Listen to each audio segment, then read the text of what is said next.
Meanwhile, in Punjab, flood relief efforts are continuing in Fazilka, where around 40 villages remain affected. State Minister Tarunpreet Singh Sodh has said that rescue team officials and volunteers are working around the clock, with 23 relief camps currently operational. Flood, fodder tents and medical facilities have been arranged for both people as well as livestock. The minister said the water flow this morning was recorded at 2.7 lakh cusecs, slightly lower than before, and estimated that it may take 8 to 10 days for the water to fully drain out.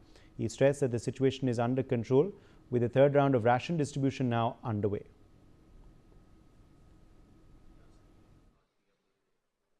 देखिए, जहां तक district Fazilka की बात की जाए, district Fazilka के अंदर जो पहली बार फाजिलका में पानी आया था वो 15 तारीख की रात को 15/8 की रात को आना शुरू हुआ था।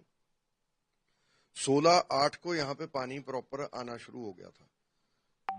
टिल दैट टाइम वहां से लेके आज तक यहाँ पे जो हमारी रेस्क्यू की टीम है वो लगी हुई है, निरंतर काम जारी है। मुख्यमंत्री पंजाब भगवंत मान जी के दिशा निर्देश के मुताबिक और सारे जो हमारा प्रशासन है वो सारे हमारे मंत्री साहब, सारे एमएलए साहब और सारा संगठन जो हमारा है वो बिल्कुल एकदम लोगों के बीच में है। अगर फाजिलका की बात की जाए, उसी दिन से हमारे जो यहाँ से विधायक हैं नरेंद्र पाल सिंह सावना जी, वो अपने लोगों के बीच में है। और टोटल यहाँ पे लगभग 40 गांव थे जो अफेक्ट हुए हैं, बाढ़ से प्रभावित हुए हैं। उन 40 गांवों के अंदर सभी के अंदर पशु का जो Brian Thomas joins us for more details on this story. Brian, what is the latest update that Punjab Minister Tarunpreet Singh Sodh has given on relief efforts?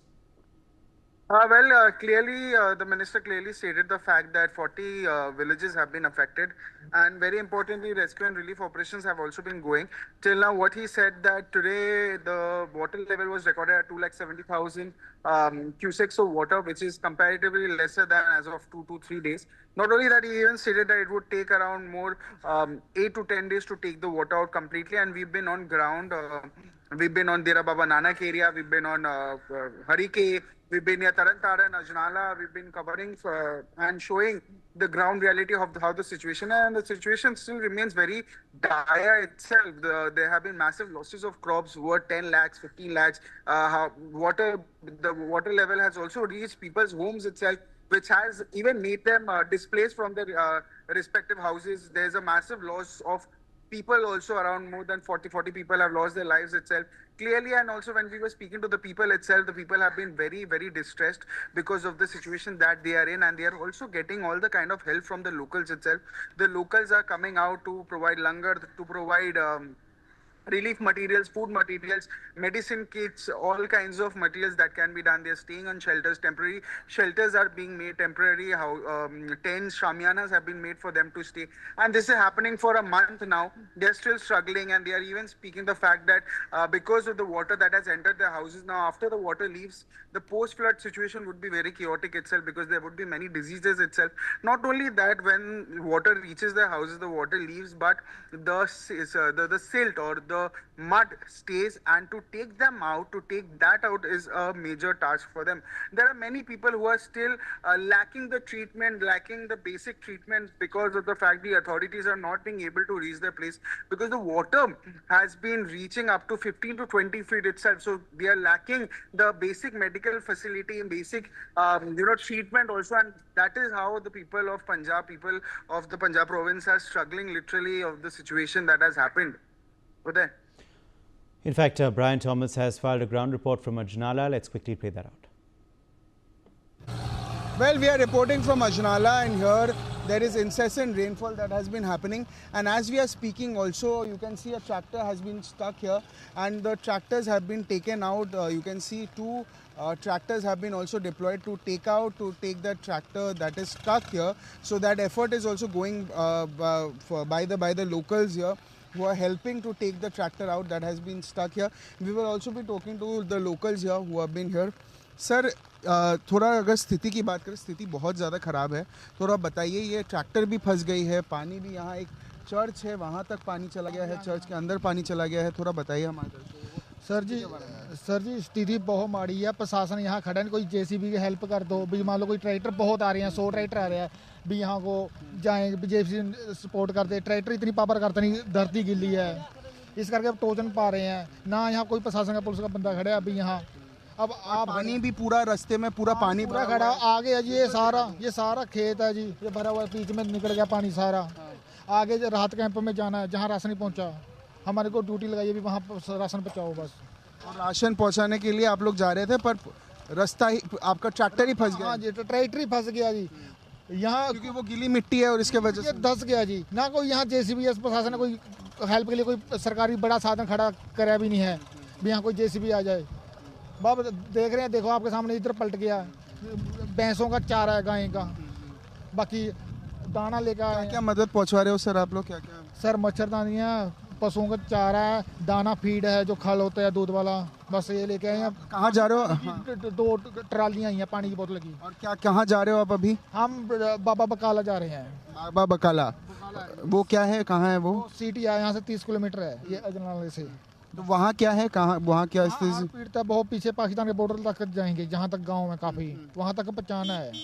और वहाँ गांव में डूब गया है गांव या क्या है? डूब गया, पानी 8-8 फुट खड़ा है। वहाँ किश्तियाँ लेंगे, उनके साथ जाएंगे, घर घर पे दे के आएंगे। ये भी कहीं रख के आ जाएंगे, घर पे बचा के आएंगे। पशु अंदर खड़े हैं, भूखे खड़े हैं। इंसान तो चलो चल के बाहर आ जाता है, पशु अंदर खड़े हैं। और यहाँ से कितना दूर होगा ये 30 किलोमीटर होगा सर। बाकी यहाँ से सारा ये पाकिस्तान बॉर्डर आ गया है, यहाँ सारा गाँव भीगा हुआ है, गीला ही हुआ है, डूबा ही हुआ है बस। तो काफ़ी ज़्यादा the situation is also very bad itself. As we are showing you, the church has been completely flooded. The tractor has been also stuck. They are going, they are providing relief materials, they are providing all the sevas that can be done, but still, you know, when they are going towards providing the seva, their entire truck has been completely submerged underwater. And very alarming situations also that we are showing you from ground zero, that the situation, the people have been worstly affected from this very flood. This is me, Brian Thomas, signing out. Camera person Ankush for NewsX Punjab. Meanwhile, Brian has also spoken with Sukhjinder Singh Randhawa. Let's quickly listen in. Member of Parliament. Farmer deputy CM Sukhdev Singh Randhawa और MP भी है, सांसद लोकसभा के। Sir, अगर situation की बात करें, situation पहले से बेहतर है और क्या अथॉरिटीज़ क्या काम कर रही है कि लोगों को जो दिक्कतें हो रही है, जो फसलें ख़राब हुई है, जो जिनके घरों में पानी गया है, वो निकालने में क्या क्या मदद कर रहे हो? जो अब फ्लड के बाद जो सिचुएशन है वो गवर्नमेंट को आगे आना चाहिए। आप देख रहे हैं, आप ही मेरे काफ़ी दिनों से यहीं हैं, गवर्नमेंट नाम की यहाँ एडमिनिस्ट्रेशन तो दिखाई नहीं दे रही। किसी गांव में चले जाओ, अगर ये NGOs ना होती तो लोगों को बहुत मुश्किल आती। चीफ मिनिस्टर साहब ठीक हैं, हॉस्पिटल गए हैं, हम कामना करते हैं कि वो जल्दी स्वस्थ हों और अपना आकर काम चलाएं। जो गुरदासपुर की बात मैं करूँगा कि गुरदासपुर मेरे को लगता है कि जैसे मिसमैनेजमेंट की वजह से ये बाढ़ आई है, फ्लड उनकी वजह से आई है। उनकी रिस्पॉन्सिबिलिटी फिक्स होनी चाहिए। उनकी इंटेग्रिटी जो है कि वो तो नहीं कहीं डाउटफुल, उसको देखना चाहिए। जो ऑफिसर्स जिन्होंने वहाँ पानी छोड़ दिया उनको करना चाहिए। बहुत सिंपल बात है कि जहाँ उज और बसंतर 2 पाकिस्तान से जम्मू से पानी आते हैं, वही जहाँ से बाढ़ जाती है। पहली बार हुआ है, हिस्ट्री में पहली बार हुआ है कि उनको भी जब वहाँ से पानी आया, ऊपर से शाहपुर कंडी से और जो है हमारा रंजीत सागर डैम और वो माधोपुर हेडवर्क्स, वहाँ से भी पानी साथ ही छोड़ दिया गया। तबाही उन्होंने बचाई है। जब पानी वो उज और बसंतर का आता है तो हम भी, मेरे ख्याल 69 में मेरे फादर जहाँ बने थे, उससे लेकर 2023-2022 तक हम बंद कर देते थे कि 5-10 घंटे बाद जो वहाँ से रंजीत सागर डैम से पानी छोड़ा जाए। पहली बार हुआ कि दोनों इकट्ठे छोड़ दिए और पंजाब के ये हालात इतने बुरे हुए। जैसे लोगों से, जैसे हम बात कर रहे थे, लोकल्स कह रहे थे कि लोकल्स ही अपने आप से मदद कर रहे थे, जो सारे लंगर लगे। लोकल ही कर रहे हैं। जो देखिए ना, ये जितने हैं ये सभी लोकल हैं। तो जहाँ NGOs हैं, काम तो उन्होंने किया। सरकार बताए कि सरकार ने क्या किया। आज भी अगर इनके ये देखिए, मेरे पास एक सुबह आया तो मैंने पूछा क्या चाहिए, ये क्रिश्चियन था, कहने लगा जी हमें हमारे पशुओं के लिए चारा दे दो, और कुछ नहीं चाहिए, हमारे घरों में पानी नहीं है, दाना हमारे खाने के लिए बचा हुआ है, उनके लिए चारा नहीं है, वो जो इनके घर हैं उनमें क्रैक्स आ गए हैं, चाहे वो कोठी है, चाहे वो गरीब का है, चाहे वो बड़ा है, चाहे छोटा है। तो अब जब पानी उतरेगा तो जब ज़मीन सूखेगी तो घर और गिरेंगे, मिट्टी भी होगा, वो तो है। तो सबसे बड़ी बात मैं आपको बताना चाहता हूँ कि गवर्नमेंट का अभी तक ध्यान ही नहीं है कि आफ्टर फ्लड जो डिजीज़ आती हैं, स्किन की आएगी, उनको कॉलरा होगा, टाइफाइड होगा, इसके लिए पंजाब गवर्नमेंट ने आज तक किसी गांव में कोई कैंप नहीं लगा। ये कहते हैं जी जब होगा तब करेंगे, जब स्टार्ट ही हो गया तो उसको रोकेगा कौन? उसको रोकने के लिए पहले वैक्सीनेशन हो जानी चाहिए। सर एक लास्ट सवाल ये रहेगा कि 2023 में भी एक फ्लड आया, इस साल भी आया, तो कहीं ना कहीं क्या आप ये बोल रहे हो कि ये मैनमेड क्राइसिस है? इसका एक ही हल है, एक ही सोल्यूशन है कि गवर्नमेंट ऑफ इंडिया को आगे आना होगा। एक हमारा सक्की नाला है और रावी है, ये दोनों जब इकट्ठे हो जाते हैं फिर जहाँ तबाही आती है, फिर तो डिजास्टर है। तो 23 में सक्की बच गई और इधर आ गया हम बच गए। जो डिफेंस फर्स्ट डिफेंस लाइन है वो सामने है, दूसरी बांध, उसको अगर government of India take over नहीं करेगी, पहले तो होता है कि पंजाब गवर्नमेंट करेगी, ये नेशनल सिक्योरिटी में लाकर उनको कर देना चाहिए कि ये गवर्नमेंट ऑफ इंडिया तैयार करके गवर्नमेंट ऑफ पंजाब को हैंड ओवर कर दे कि हमने बना दिया, अब इसको तुम देखोगे। तो उसके साथ ही जो सक्की नाला है, इसका मेरे ख्याल 90 किलोमीटर है, वो 300-400 करोड़ से ज़्यादा खर्चा नहीं आएगा, और जो सक्की नाला है उसका 1500-1600 करोड़ आएगा। पहले हमारी गवर्नमेंट थी, हमने भी बनाया था, आर्मी ने बोल दिया कि हम डिफेंस पॉइंट ऑफ व्यू से इसको नहीं करने देंगे। अब तो मेरे ख्याल वहाँ से भी NOC मिल गई है और गवर्नमेंट ऑफ इंडिया को इसको आगे आकर ये परमानेंट सोल्यूशन है कि जब दोनों दूसरी बांध बन जाएंगे इन एरियो में कभी बाढ़ आएगी नहीं। बहुत शुक्रिया सर हमसे बात करने के लिए। तो ये थे सुखजिंदर सिंह रंधावा, जो फॉर्मर डेप्यूटी CM भी रह चुके हैं पंजाब के, और इसके साथ साथ MP भी है पंजाब के लोकसभा के। मैं ब्रायन आंधी थॉमस, कैमरा पर्सन अंकुश के साथ, India news Punjab. In fact, Brian also visited the Dera Baba Nanak corridor. He's filed a ground report from there. Let's play it out.